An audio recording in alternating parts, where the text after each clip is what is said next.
Pendant la seconde moitié du XIIIe siècle, le duc Arthur II fait de longs séjours à Châteauceaux. En 1285, son fils Jean III y voit le jour. Celui-ci sera à l'origine de la destruction de la cité.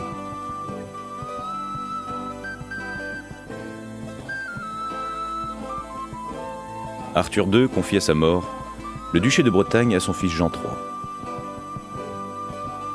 Ce dernier meurt en 1341, sans enfant, quelque temps après son frère Guy. Jean III désigne sa nièce, Jeanne de Penthièvre, femme de Charles de Blois, pour lui succéder. Mais un autre prétendant du deuxième mariage d'Arthur II se fait entendre. Il s'agit de Jean de Montfort. Il convoite le duché, prétextant d'être le seul héritier mâle vivant. Il est soutenu par le roi d'Angleterre, Édouard III.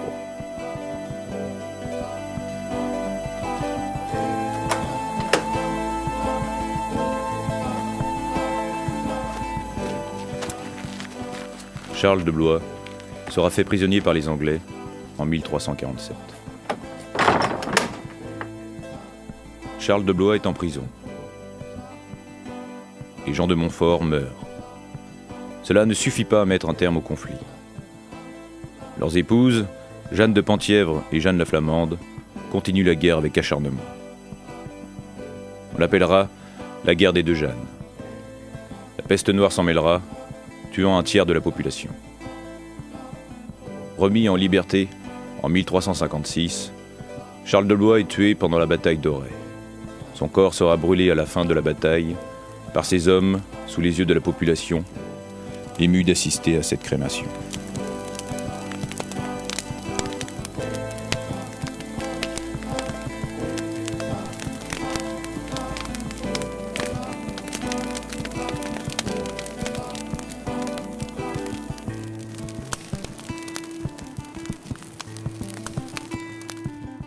Par traité, son fils Jean de Blois est emmené en captivité en Angleterre.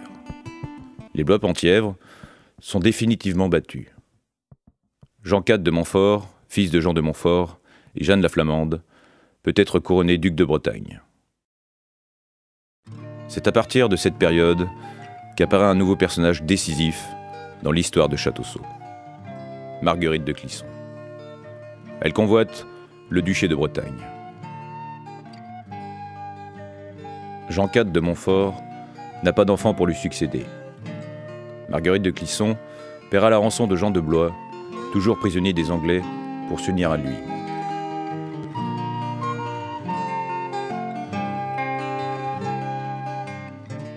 Elle espère pouvoir prendre le duché de Bretagne à la mort de celui-ci.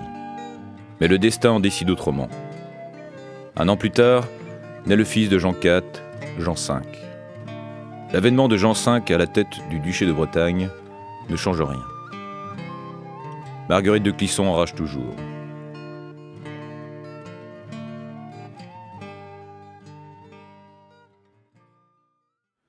Elle va trouver appui auprès de Charles VII, futur roi de France. Sire, j'ai besoin de vous pour reprendre le duché. Capturez Jean V. Je vous enverrai des renforts et le duché sera à vous.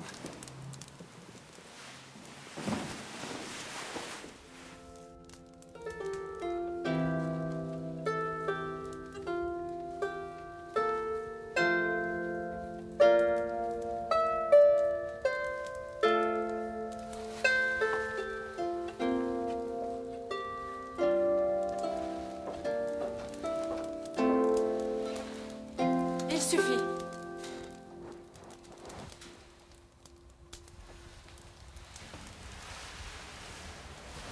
Elle imagine un plan avec l'aide de son fils, Olivier de Clisson. Vous m'avez fait demander, mère? Asseyez-vous, mon fils. Qu'y a-t-il, mère? Je sais comment capturer Jean V. Nous allons l'attirer à Châteauceaux pour la Saint-Valentin, sous prétexte de célébrer la paix entre nos deux familles. Et comment comptez-vous procéder? Une embuscade au pont Trubert. Jean V accepte l'invitation. Son cortège prend la route. Le 14 février, Sur le pont Trubert, à 5 km de Château-Saut, une embuscade est tendue. Les hommes d'Olivier de Clisson retirent les planches du pont, coupant ainsi Jean V de sa troupe. Ils tentent de fuir, une poursuite s'engage.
Emmenez-le.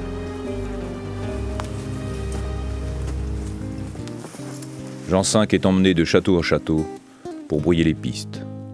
Il est finalement emprisonné à Château-Saut. On dira que Jean V était tellement terrifié qu'il était prêt à offrir son poids en or pour être libéré. Marguerite de Clisson riait de plus belle.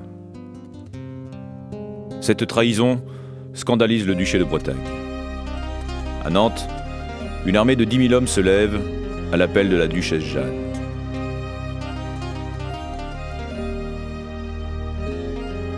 Charles VII n'enverra pas les renforts prévus. Devant un tel déploiement de force, la forteresse ne peut tenir longtemps.